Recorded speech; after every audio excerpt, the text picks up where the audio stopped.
All right, here we go. Hi, ladies and gentlemen. Austin Petersen here, former presidential candidate for the Libertarian Party. Welcome to the Freedom Report live stream. And I know a lot of you guys have been wondering what's been going on, but I got to tell you, I have had a whole bunch of bad things happening to me lately. First, my other computer broke down, as you may have noticed, and then I got bronchitis, so I'm pretty sick tonight. I'm all hopped up on NyQuil, though, so hopefully I'll be able to get through this show without too many problems. But I got me a double extra large Marco Rubio-sized water here, just in case things go bad here for me. But tonight we got a big show. We're going to talk about Obamacare, or as we call it, Obamacare Lite nowadays. Of course, there has been a push to repeal and replace Obamacare in the House, and everybody's in a hubbub because everybody's complaining, saying all the conservatives and the libertarians who are in the Congress are complaining, saying that this is really just Obamacare Lite, or some people are calling it Obamacare on steroids. So we're going to take a look at the breakdown of the bill, talk about what is being repealed, or what is proposed for the repeal.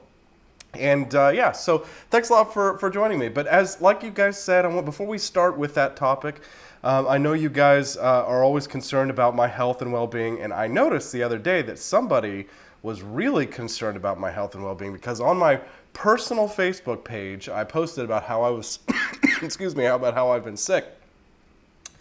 And I said that, because I live alone, I was feeling a little sad. And not only was I feeling a little bit sad, but when you're sick, you also and you live alone, you also sometimes feel a little bit lonely because you just want somebody to pat you on the head and tell you that everything's going to be okay. Thankfully, my dad came by and helped me to feel better. But I noticed after I posted that I was feeling a little sad and lonely. That dun dun dun.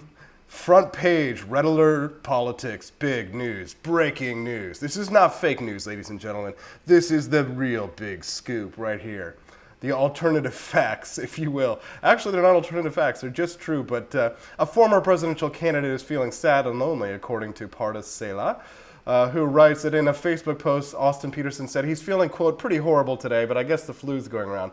Hope to feel better before these events start. And look at this, man. She got me good. Now, that's my bad because I left that post public. I shouldn't have done that. And she said, but the sadness seems to involve more than just a virus. Petersen suggested living alone is a likely cause. I feel miserable. He commented, living alone, at least I don't give it to anyone else, but I also feel sad and lonely. Petersen lost to former Governor Gary Johnson in the Libertarian primaries. He told Red Alert Politics he is considering running for state senate in Missouri in 2018 and possibly even for president in 2020. Now that is some fake news, ladies and gentlemen. State senate, what am I? Gosh, I never said that I was running for state senate. Please, that is an alternative fact, ladies and gentlemen. But also that I might be running for president in 2020. I have no plans to run for president in 2020. As a matter of fact, right at this moment, if I could vote for anybody for president in 2020, it would most definitely be Adam Kokesh, for sure. My vote is for Adam Kokesh in 2020 for the Libertarian Party's nomination. So yeah. And no, Thomas Darling, she's actually not on my friends list anymore. I had to repeal and replace the reporter. So we added someone else in place of the reporter. So anyways, yeah, my microwave is watching me right now. It's telling me I need to move on. All right, so let's talk about the news. Rand Paul not having this Obamacare Lite, so he's introducing a bill making repeal, a top priority. Senator Rand Paul hasn't been shy about criticizing the House Republican health care plan for being, quote, Obamacare Lite, but now he's coming forward with a solution. According to The Hill, Senator Paul introduced a bill on Thursday that closely resembles the 2015 Affordable Care Act repeal bill that Senate Republicans were able to pass along party lines. That bill was vetoed by Obama after successfully passing through the House and Senate. By introducing the new bill, Paul hopes to repeal the ACA without immediately rushing to replace it. He argued in a written statement that Republicans are much more united on repeal, saying, quote, the Republican Party is unified on Obamacare repeal. We can honor our promise right away by passing the same language we acted on in the last Congress.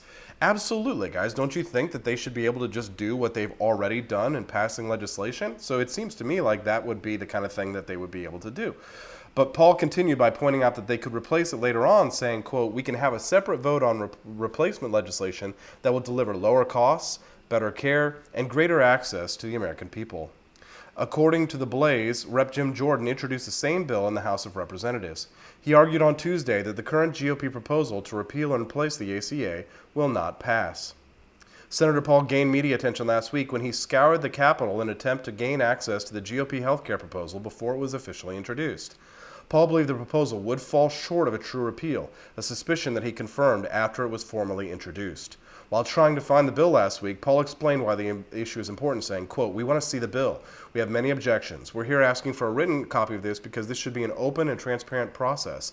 This is unacceptable. This is the biggest issue before Congress and the American people right now."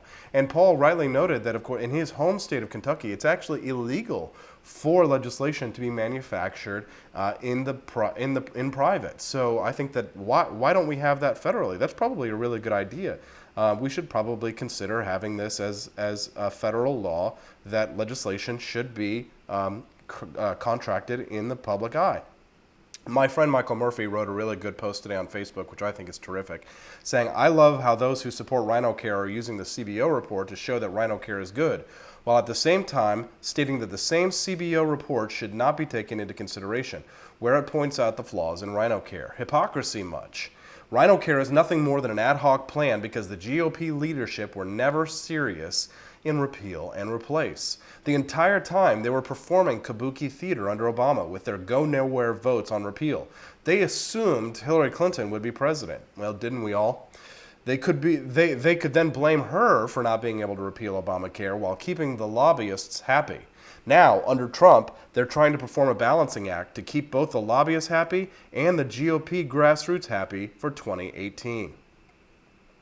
It's all about maintaining power and re-election than it is about maintaining a free market in the insurance industry. Isn't that absolutely true? I mean, think about it. The Republicans all probably thought that they weren't going to have to face all the firing squads from their constituents in their home districts because they thought to themselves, "Oh, hey, well, Hillary Clinton is going to be the president, so we don't have to worry about it because the Republicans are going to." The Democrats are going to be in the White House, and we'll have Senate and the House, and then we can keep our constituents happy, and we can keep our lobbyists happy because, of course, the lobbyists definitely want Obamacare and things like that to happen because they want guaranteed subsidies. But I found this really fantastic article by a former Reagan insider, a guy by the name of David Stockman, who has blasted the new Obamacare replacement bill, calling it a fiscal fraud. And I mean, this is an absolutely terrific piece. I'm going to go ahead and drop it in the live stream chat for you all so that you can follow it along. But this is a absolutely terrific piece. Then when this is over, if you guys have some questions, feel free to drop them in the chat and I'll try and answer some while it's going down.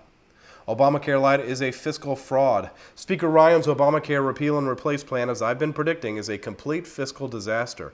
Not only will it add $1.1 trillion to the federal deficit over the next decade, but more importantly, it reforms exactly nothing. It leaves Obamacare's big Medicaid expansion virtually in place, swaps one kind of tax credit for another in the individual insurance market, and leaves the huge perverse tax subsidy amounting to upwards of $350 billion per year for employer plans completely untouched. Falling apart here, guys. Not much longer.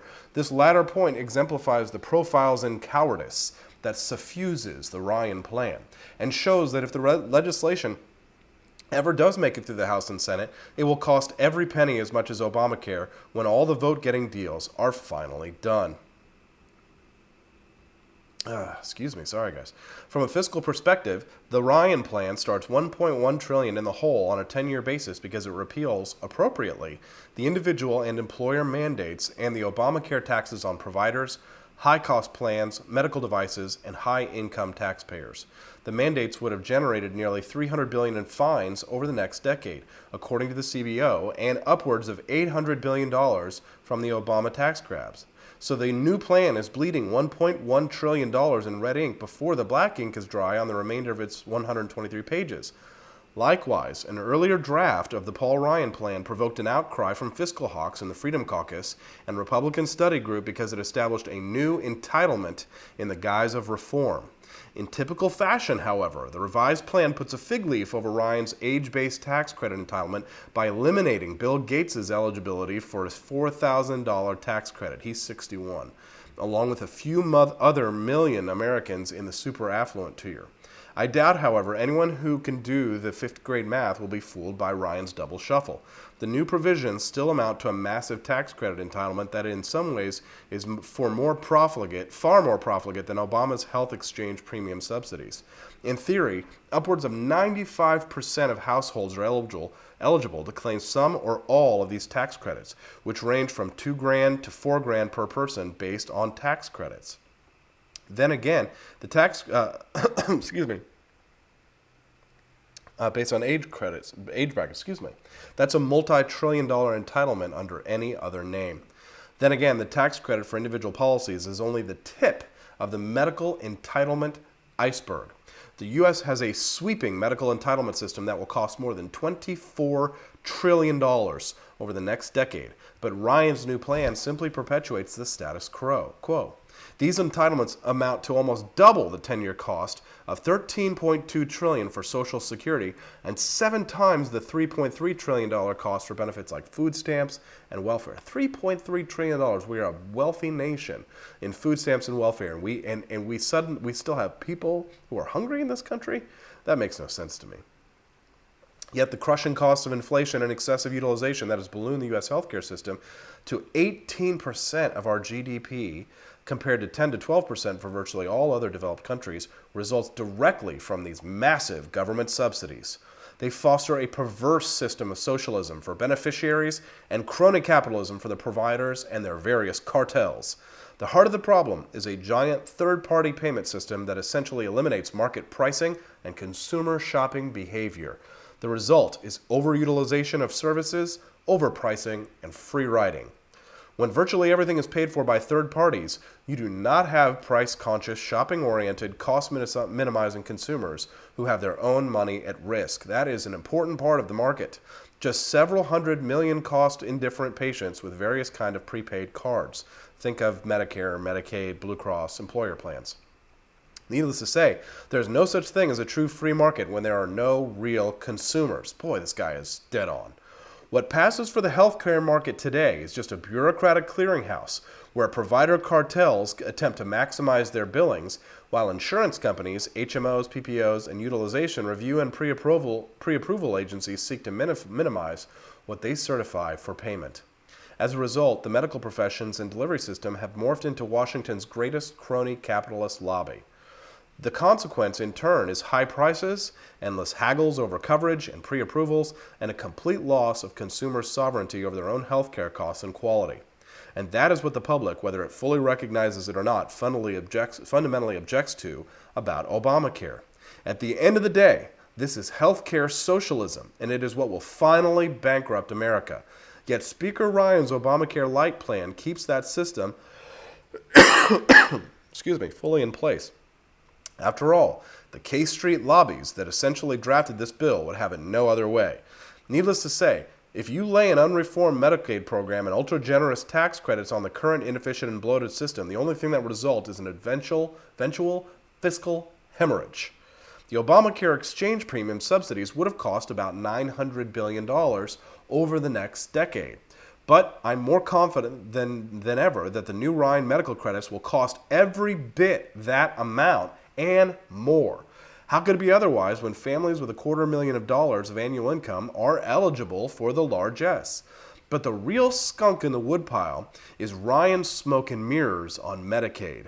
According to CBO, the current law will cost $5.2 trillion over the next decade. And when we add in the state matching share, the total taxpayer cost, $8.5 trillion for the new Obamacare Lite bill. In the first place, the new Paul Ryan plan does not repeal the Obama Medicaid expansion to cover everyone up to 138% of the poverty line. The 11 million recipients Obama added to bring the Medicare rolls up to 70 million would stay the same. The only thing the Ryan plan does is that after 2020, anyone eligible for the expansion but not on the rolls as of December 31st will be funded at the standard Medicaid matching rate of about 57% on average, not 90%. But whatever savings that produces will be negated by Ryan's sop to the GOP governors, namely the $100 billion innovation grant program to the states for subsidizing high-cost populations, pre-existing conditions, and other purposes. In short, the federal Medicaid cost will be about $600 billion annually by 2027, compared to the current estimate from the CBO of $650 billion under the current law. And by the time they get done with the vote count deal making, even that small savings will disappear entirely. Ultimately, the Ryan bill amounts to shuffling the deck chairs on America's fiscal Titanic. Neither the GOP congressional contingents nor Donald Trump explained to the American public that the real problem is really too much health insurance and way too much government spending and subsidization of consumer medical costs. Let me repeat that, ladies and gentlemen, so you get this straight. The real problem is that we have too much health insurance and way too much government spending and subsidization of consumer medical costs. In order to pacify the K Street medical lobbies and the approximate 35 red state governors and legislators, Ryan has just fuzzed up Medicaid and transformed the Obama premium subsidies into even more generous tax credits. But it won't work. If the House leadership cannot round up the votes for a deficit-neutral repeal and replace bill, which is totally out of reach in the current draft, they will not bring it to the House floor for a vote before the Easter recess or any time soon thereafter. Back in the day, I learned a powerful lesson peddling the Reagan spending cuts, as mild as most of them were, namely that if the courage-challenged House GOP backbenchers do not see a path to Senate passage, they won't walk the plank in the first place. And they especially don't want to have to explain their, quote, wasted vote to angry crowds of Soros and DNC-instigated crowds at town meetings from now until the next election. I've been arguing that the Donald is the great disruptor who will bring the nation's mutant system of debt-ridden bubble finance crashing down. His naive belief that Obamacare can be fixed with block grants, tax credits, and interstate insurance competition is a case in point. Soon, the congressional GOP will fracture over Obamacare Lite, and I don't know who puts it back together. But I got a clue. What do you think, ladies and gentlemen? Thanks so much for watching my live stream. I'll get back on track as soon as I start feeling better, but as you can tell, I'm sad and lonely and sick and dying, but we'll get things back on track. Thanks so much for watching the show, and I hope that you guys will tune in. Our regular schedule is Monday, Wednesday, Thursday at 8 p.m. Central. That's Monday, Wednesday, Thursday at 8 p.m. Central. Thanks so much for watching the show, and everybody have a fantastic evening.